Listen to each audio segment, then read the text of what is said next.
सुशांत सिंह राजपूत के निधन के बाद कई ऐसी पोस्ट सामने आ रही हैं जिनको पढ़कर इस बात का एहसास होता है कि क्या सुशांत सिंह राजपूत नेपोटिज्म का शिकार थे, क्या उनको यहाँ पर काम नहीं मिल रहा था।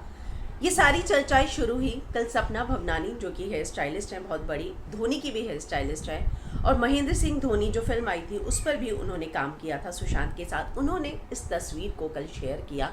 आप देखेंगे इस तस्वीर में सपना भवनानी, सुशांत सिंह राजपूत, महेंद्र सिंह धोनी, वो बिग बॉस रियलिटी शो में भी जा चुकी हैं सपना, और वो लिखती हैं, it's no secret Sushant was going through very tough time for the last few years. No one in the industry stood up for him, nor did they lend a helping hand. To tweet today is the biggest display of how shallow the industry really is. No one here is your friend.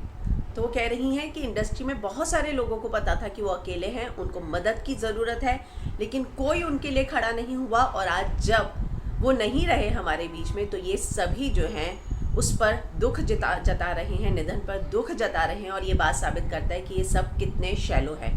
इतना ही नहीं, मैं आपको करण जौहर का tweet एक पढ़ के सुनाती हूँ। I blame my self for not being in touch with you for the past year. मैं आपको इसका इंग्लिश मैं खुद को जिम्मेदार मानता हूँ कि मैं पिछले 1 साल से तुम्हारे टच में नहीं था.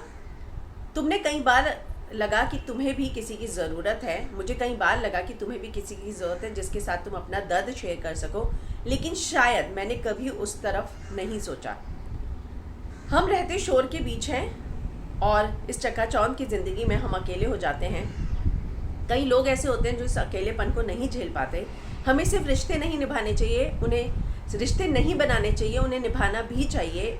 तुम्हारे निधन के बाद मुझे एहसास हो रहा है कि सभी रिश्तों को संभाल कर रखना ज़रूरी है. मुझे तुम्हारी हंसी और वो जिस अंदाज से तुम गले मिलते थे वो याद आ रहा है. तो कहीं ना कहीं उन्होंने ये बात कही कि उन्हें ये एहसास था कि उनको किसी की ज़रूरत है और अब वो खुद को ज़िम्मेदार मानते हैं. एक मराठी एक्टर है, यहाँ पर जो है सुशांत ने कई मराठी एक्टर्स के साथ काम किया. मैं आपको बता दूं, महेश शेट्टी हो, पवित्र रिश्ता उनका पहला सेट हो, वो जो पूरा कास्टिंग क्रू था उनका एक मराठी इंडस्ट्री में भी बहुत अच्छा कनेक्शन बन गया था. तो एक मराठी एक्टर ने मराठी में एक पोस्ट लिखा है, लेकिन मैं आपको उसका हिंदी बताता हूँ. अमोल मंगेश उदगिरकर है इनका नाम. वो लिखते हैं कि शाहरुख और अक्षय के बाद अगर कोई वाकई में ट्रू आउटसाइडर था जिसने अपनी पहचान बनाई थी, वो तुम ही थे. तुम्हारी छिछोरे हिट हुई थी, लेकिन इतना हिट सिनेमा देने के बाद भी बॉलीवुड में बड़े बड़े निर्माता और ने तुम्हारा बहिष्कार कर दिया था. तुम्हें जो है तुम्हारा बहिष्कार कर दिया था, और तुम्हारा बहिष्कार करने की जो अगर मैं कहूँ तो एक खुशबू चालू थी. वो लोग तुम्हारा बहिष्कार करना चाहते थे. हिट सिनेमा देने के बाद भी एक बड़े बैनर के सिनेमा तुम्हें नहीं मिला. त्याला काम और उसको काम नहीं मिले, उसके लिए बहुत सारे लोग मेहनत कर रहे थे, प्रयत्न कर रहे थे, कोशिश कर रहे थे. ऐसा लगता है कि तुम्हारी जो लास्ट फिल्म थी ड्राइव, वो नेटफ्लिक्स पर आई और उसके बाद उसको डिस्ट्रीब्यूटर नहीं मिले थे. और अभी हाल ही में खबर आई कि तुम्हारी जो दिल बेचारा है वो भी हॉटस्टार पर आने वाली है. मुझे लगता है कि ये जो तुम्हारे लिए जो आखिरी खबर आई वो तुम्हारे लिए बहुत ही दर्द देने वाली थी. आउटसाइडर होने के बाद भी बॉलीवुड में टिका रहना बहुत ही मुश्किल काम है. आउटसाइडर होना और बॉलीवुड में टिका रहना, ये दोनों ही चीज़ें बहुत मुश्किल हैं. मुझे लगता है ये जितनी आत्महत्या है, ये जितनी आत्महत्या देखने में लगती है, उतनी ही अप्रत्यक्ष रूप से ये तुम्हारी हत्या भी है.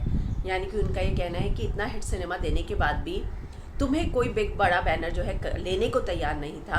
तुम्हारे लिए ऐसी कोशिशें चालू थी कि तुम्हें कोई भी ना ले, और जो है तुम्हारी दोनों फिल्में जो हैं अब नेटफ्लिक्स पर आई थी और एक और OTT पर आने वाली थी. कोई भी उसको डिस्ट्रीब्यूटर नहीं मिल रहे थे.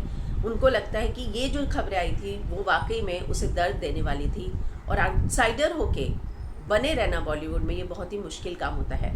तो एक सपना भवनानी का ने जो मैसेज किया, और उसके बाद ये जो अमोल मंगेश ने मैसेज किया, इस तरह के मैसेज के बाद और इस तरह के ट्वीट के बाद सोशल मीडिया पर ये जो पोस्ट डाले गए, उसके बाद इस तरह की खबरें जो है वाकई में चर्चा में हैं कि क्या बॉलीवुड में नेपोटिज़म ही है, क्या यहाँ पर जो है वाकई नेपोटिज़म चलता है, भाई भतीजावाद चलता है और उन्हीं लोगों को काम मिलता है.